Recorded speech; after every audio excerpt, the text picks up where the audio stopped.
In our previous session, we've learned about tech trends, whereas in this one, we will know all about tech predictions and the next big bet. To talk on this topic, let's welcome Ms. Tulika Srimal and Anitha B from KPMG.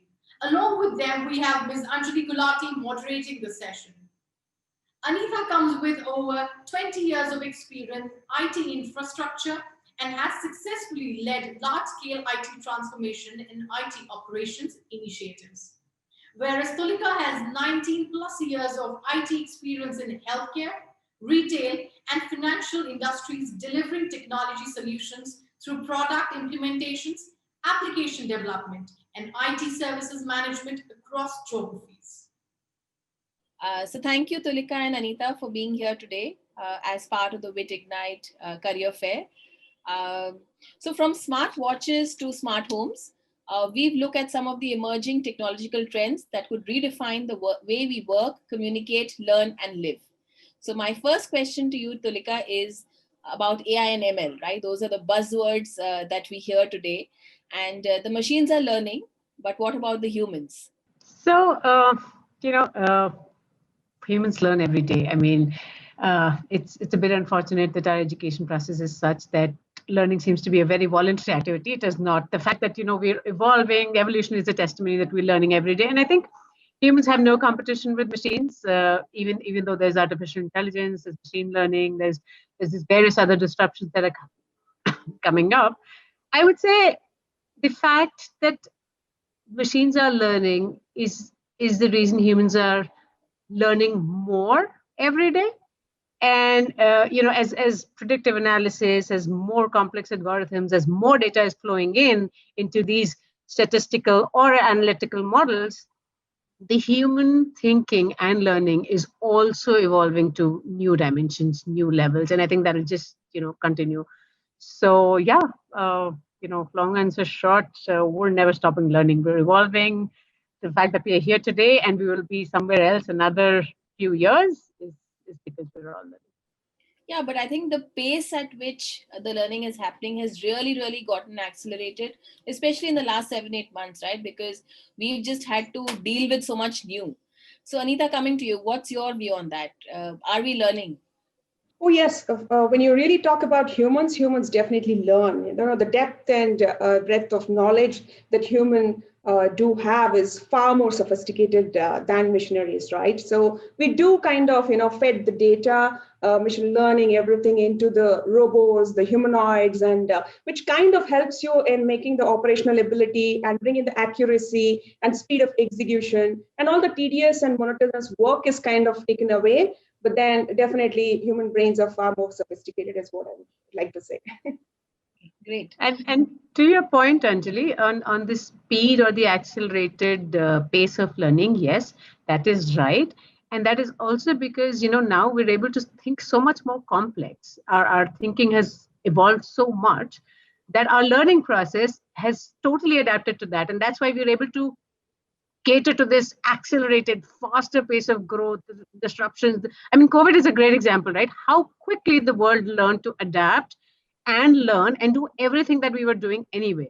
So yeah, I totally agree with what Anita said. Yeah, and I think AI and ML to a large extent is really contributing to that fast-paced learning, because today, you suddenly have the capacity to think much more. You're equipped much more to take better and faster decisions. So that is definitely changing the way we are operating today. Absolutely. Data has become our absolute accelerator to our ways of learning and thinking. Yeah. Much more informed thinking now. So yeah. Great. Okay, so that brings me to my second question, Anitha. This is actually for you about IoT. How are different industries benefiting from big data? From wearable technologies, healthcare. So what are you seeing as really the big trends there? This is something I read in one of the research, basically, Anjali, which talks about there are 1 million of gigabyte of data that the wearable technology will really drive the data into the. This is purely the health data which I'm talking about, right? So in today's context, we do have smartphones, smartwatches, your wearables, and you do have wearables which are the complex wearables in terms of your clothing. And there are also some kind of implants where you can go ahead and implant, which kinds of tracks your health metrics, which kinds of track your footstep, your food intake, your calories, your blood pressure and kind of stuff. And it is amazing, right? The kind of technology is evolving in this space is, nothing in pattern. Okay, great. Tulika, would you like to add to that? Yeah, I think the new thing that IoT has brought in. So I think we've always relied on machinery or technology for scale, right? Because you think one way, but when you need to mass productionalize it, you get to machines and technology. But I think the one new thing that, in my opinion, IoT has brought is the personalization, and that to me makes it really, really a great game changer. Because now, if I ask the same question versus Anita asking the same question, I will have a personalized answer just because of all the data, because of the machines that are communicating with each other. If I need to get to the airport, there's going to be predictive data available to say that last time you took an Uber and it took you whatever X number of minutes and you rated 5, and therefore would you like to take an Uber again? And that to me is a great thing that IoT and this whole data, big data together has brought in, because now the prescription that I am getting is very, very suited to my way of living, my preferences, and that really, I think, is the sort of a game-changing attribute for IoT. Yeah, and so everyone now has a personalized secretary in technology, which is great, right? Personalized secretary, so that secretary knows exactly what you want. So yeah, and I think IoT has been able to establish that along with big data and everything. Yeah, and I think it's really changing the way we are behaving, right? If you see the difference between how we are adapting to technology, and if you see the the kids or my own kids, the way they are using technology, it's very, very different, right? The way they use Siri and like a Google Assistant, I would have never thought that I will be using it in that sense, right? And there's so much that you're learning every day from how your life actually can be much easier.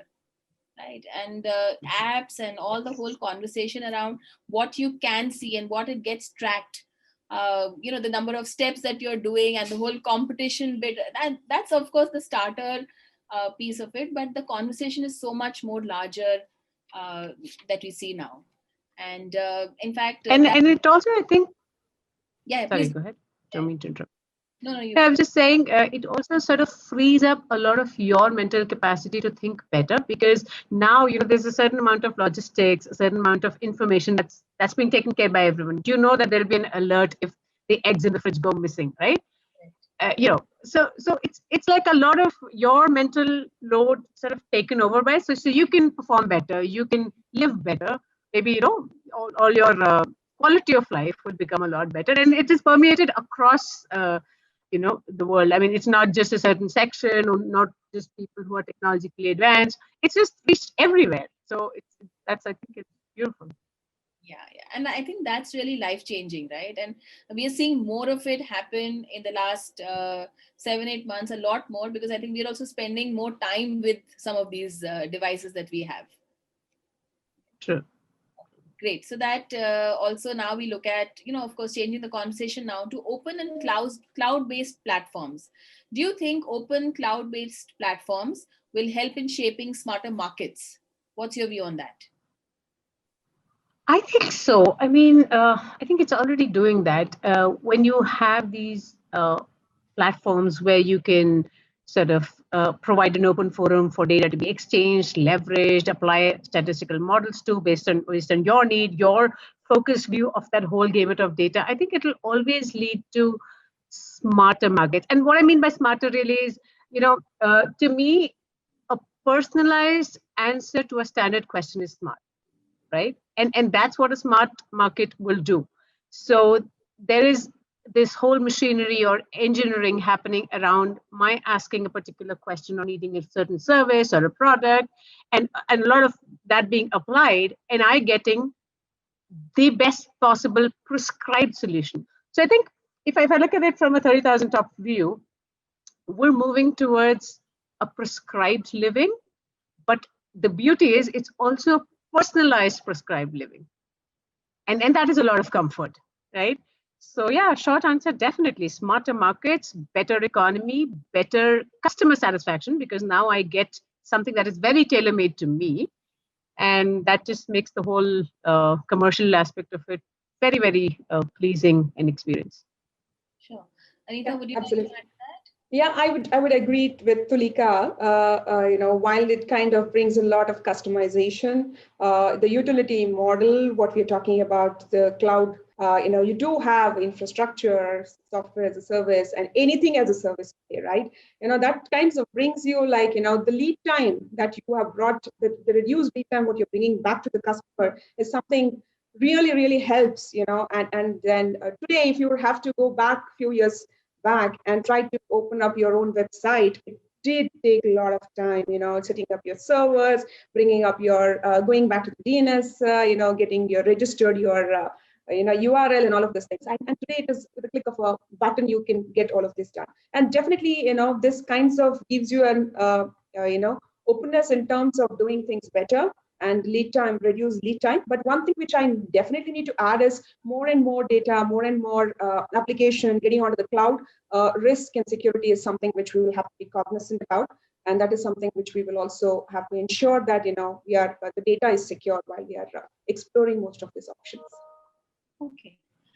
Great. So I think what we hear you say is that there is definitely a movement towards smarter markets. You start understanding your customer better, start understanding how you can reach that customer better, because suddenly the focus of you as as somebody who's leading in that market completely changes, because there is something that an expert who is supposed to be great at that at the platform is they're doing what they're good at, and that leaves you to do what you're good at and serve the markets also actually better with more customized and personalized approaches to your customers. So I think that's very, very interesting, because uh, also the cost and the infrastructure that you needed to build in earlier times, right, to make sure that even at a certain level of experience and technology, we all know that the way the technology is changing, the pace at which it is changing is really, really, to keep up to it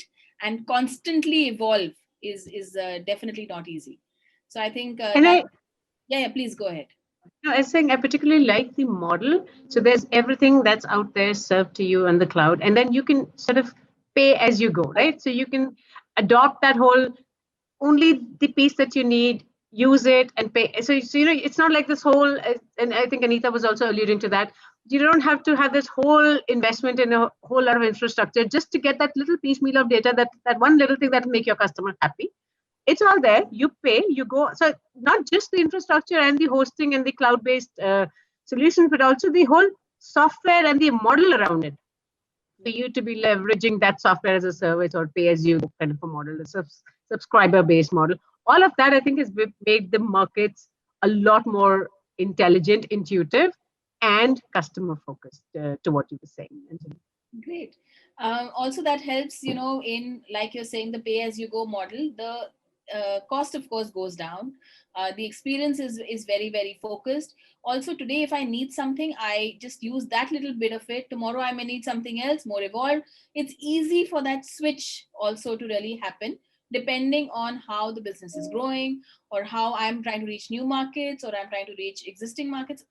It just helps that strategy to be that much more agile, I would say. So, coming back to work from home, and I can see you in your homes as well. And, this is really the new normal for us. So do you think with acceptance to this whole concept of work from home, virtual working, remote working, etc., do you think it's an opportunity for women, especially on a sabbatical, to be really able to come back to the workforce? Because what I think we really, really tried in the last 10, 15 years is has suddenly changed, right? The whole acceptance of this as a concept is now much, much more. So do you think this will help women who want to come back? Also, what skills do you think they would need when they want to come back? To answer that, Anjali, I'm sure pandemic has helped us learn a lot. Unlike the erstwhile, the normal, what we talk. while working women try to return back to the workspace, I wouldn't really call that pandemic.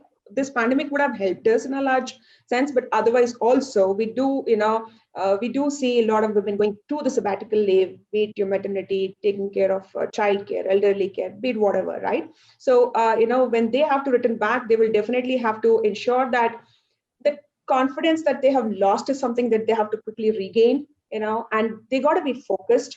And I would definitely say that, stay in line with, your line of business, wherever you are from, keep yourself updated. They just don't get disconnected from your whole work just because you have gone on a sabbatical. Yes, you do need, your personal attention back at home, but then there's no harm in keeping your mentors, keeping that networking all aligned and ensuring that you're learning time to time. That is very, very important for you. And I think more so when you're coming back, ensure that you have a very strong support system back at home, right? That is something which kills our women, especially Indian women. I would really call that, because I do call this as a very rich accessory of women. The accessory, what I'm referring here, is guilt. We always carry this guilt in us, telling that, am I playing a good mom role? Am I playing a good mother-in-law? I mean, daughter-in-law role, wife role? Along with whatever the professional I am into, right? So this accessory called guilt is something which we will have to live behind, and we will have to focus, because it's you who have made the choice to return back to office, return back to your workplace. Stay focused. You have put a plan around it. Believe in your plan, but you will have to go back and revisit the plan, go back, revisit, but then stay focused. It's going to take time. It's not going to be like, day one, you're going to be having everything successful, but then give it a time. Take every day as a new step, new learning, and then you'll reach there. Yeah. So I think one is, of course, the whole guilt piece, the family support piece. That's very, very critical. But what do you think? And you spoke briefly about the whole confidence, right? That's really the most critical part, where they would need some input, or just the fact that you can make it work if you really want to. So that's an important conversation that I think we really need to have with them. Tulika, coming to you, what do you think are the skills that women wanting to come back really need to build on? Of course, the softer, so-called softer skills, as we call them, but also hardcore tech skills. So, your first question about, do I think the markets are more receptive, or the overall, people returning from sabbatical? 100%. I think this is a super opportunity for all women who are wanting to come back to leverage, not only because they've always probably been wanting to come back, but I think the world has suddenly opened up to this whole new ways of working, and that just makes it a lot of legwork reduced, because you don't really have to go out to convince people that yes, work can happen, and we're so good at multitasking anyway. Coming back to the skills, I think the two things that are absolutely necessary, and I think again Anitha was alluding to that as well: the ability to learn and the ability to adapt. And very, very fortunately, and at the cost of sounding sexist, I'll probably say that women are naturally endowed with these two capabilities, just in terms of nature, in terms of our natural, reproductive or whatever responsibilities that we have. We naturally learn, we naturally adapt, to all the changes that happen in our body, our minds, or whatever. The one thing where I think a little bit of a beating is what women take when they go work from home or don't work or take a sabbatical, is their self-esteem. And to me, that is as necessary a skill as any of the skills you will need, because that just makes so much more, that just makes a lot of other problems disappear. So, the whole concept of guilt, the whole concept of, if you just think that, you are good enough to do that, and if you're in a surrounding that reinforces it, great, and you're very lucky. But I know that this doesn't happen all the time. And I think as women, we just continually need to talk to ourselves and tell us that we're doing great. And that self-esteem is something that we need to consciously work on. With that, I think learning any technology, of course, if you ask me hardcore skills, I'm going to say, get into data, data analytics. Obviously, data science is a very, very big skill, hot skill right now. There's also a lot of, I would say, psychology related, research is happening. So whatever interests you, and your hard skills need to be in line with whatever interests you. But the one skill that you must definitely come back armed with is your self-esteem, just because you've been out. And I think again, confidence is high, you'll naturally be confident. But just that feeling that I can do it. I know how to learn. If I don't know something, I will learn. I will adapt to whatever situation there is, and I will change things where needed. You know, I think to me the softer skill is a greater thing, because hard skills can always be learned, and we're naturally trained to learn anything.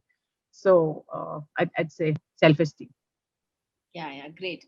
So also, what's your advice to women in tech specifically, right? Because do you think it's a little more focused? Do you think there is something special that we need to pick up? What's your advice to women in tech? And I think that question is more open to people at various stages of their career, like at a junior level, mid level, senior level. What is your advice? I think we consciously need to make an effort to be in touch with technology.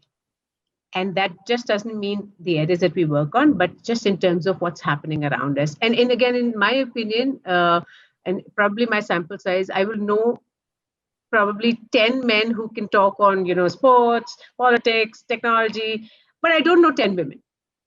And again, across. So I think we really need to brush up our skills there, and sort of that's the advice that I'll give them. That learn one new thing every day. It could be something as simple as how is cafe mocha different than cafe latte, but just keep your inquisitiveness, your learning process growing, because that is definitely something that will take us a long way.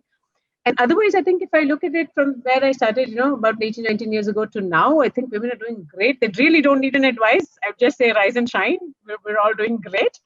But yes, I think making that extra effort to learn more about what's happening in the technology space, in the disruptions, just news maybe, but that'll be very useful.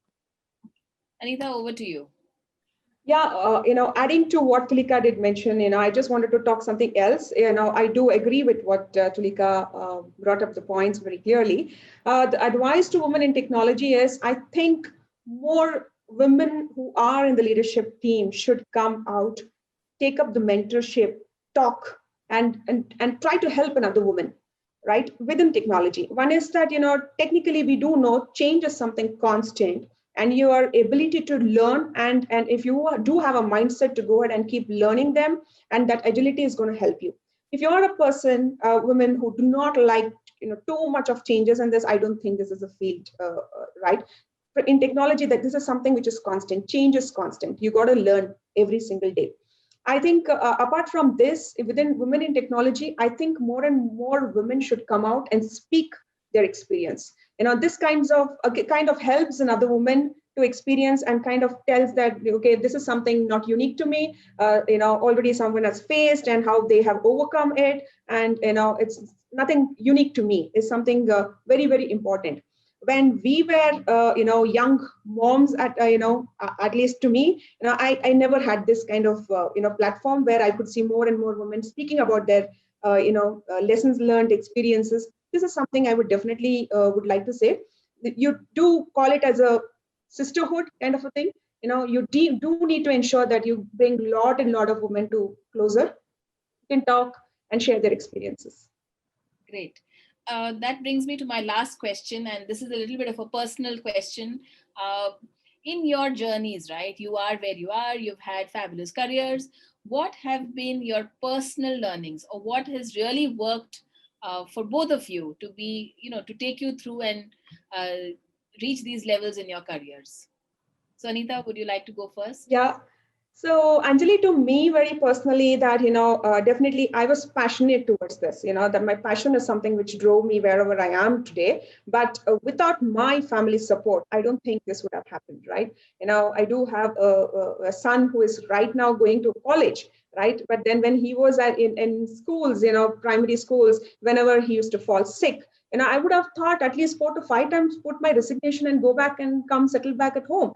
This thought always keeps coming to us, right? That support system, what you have back at home, is something which will keep you, glued to your plans, to your, dreams, I would really call, right? That is something which is very, very essential for me. It's very, very much required. Great. Tulika, what has been your personal learning, your personal drivers, personal motivation? I think EQ, your emotional quotient, and it always starts. I think for all women, it starts the same way. So I remember in my first job in 2 years, something went wrong, and I had tears in my eyes, and I just realized how uncomfortable I made my boss feel. I wasn't crying or anything, but obviously he could see that there were tears in my eyes, and I thought it made him very uncomfortable. And that was one day I came back and I thought about it and I said, no, this is not done. This is highly unprofessional. That it is a professional conversation. How can I cry? Trust me, Anjali, I worked so hard on that. I'm never going to cry because it's not just of course that and I started to think that this is an emotional quotient that I need to balance. This is not it's 8 hours of my day. Why did tears well up? And I made him so uncomfortable. And that'll probably, in his experience, I made his working with a woman a little bit difficult. And I took that ownership on me and I said, no, that's not done. And I worked. So I think EQ, by and I can tell you, when you consciously work on something, it really starts to show. And then there were successive incidents and worse. And I was absolutely fine. I was probably upset when I came back home, but not. And I was very proud of myself. So I think those little milestones that you set, I'm going to have a better EQ. I'm not going to, I'm going to respond. I'm not going to react. I'm going to hear the other person out, even though that person, he or she, is saying something that I don't like to hear. And then by and by, that EQ, I think, has been very useful for me. That's one. And the second thing, I think, is just relationships in terms of, colleagues, like understanding, even though that person is saying something in a different way or means something different, just understanding and working on the relationship more than the issue. So, you're saying something that I don't agree with, but I understand that at this time, if I told you that I don't agree with you, then it's probably because you are in a different state of mind right now. I will tell you anyway. I will tell you that I didn't think you were right. But maybe, for now, I should just let you say what you're saying and choose another opportune time when you're a bit less impacted and then I'm a little less impacted. So I think that slowly gets you to build your relationships. And I always think, a greater how you make other people feel is very important as both men and women, in terms of working together. So that just makes great EQ, great working relationship, and just a greater standing always makes you a better colleague, irrespective of men and women. So yeah, I think those two things I've very consciously worked in my career and think it's been very useful. And I think these are very, very doable things, but very, very important. Because it really sets the tone of who you become as a leader, right? When you don that role and the way you are at that level, it really impacts how your team responds, how your team reacts, how they see you, and respect you as a leader. So very, very takeaways. I would say the takeaways are really, really possible to kind of adapt to and use in our daily lives as well. So thank you so much for this conversation. Thank you for being here. And we look forward to more such interesting conversations and lots of interesting nuggets through the day. So thank you so much. Thank you so much. It was a pleasure being here and interacting. Thank you, Anjali. Thanks, Tulika. Thank you, Tulika, Anitha, and Anjali for this beautiful session.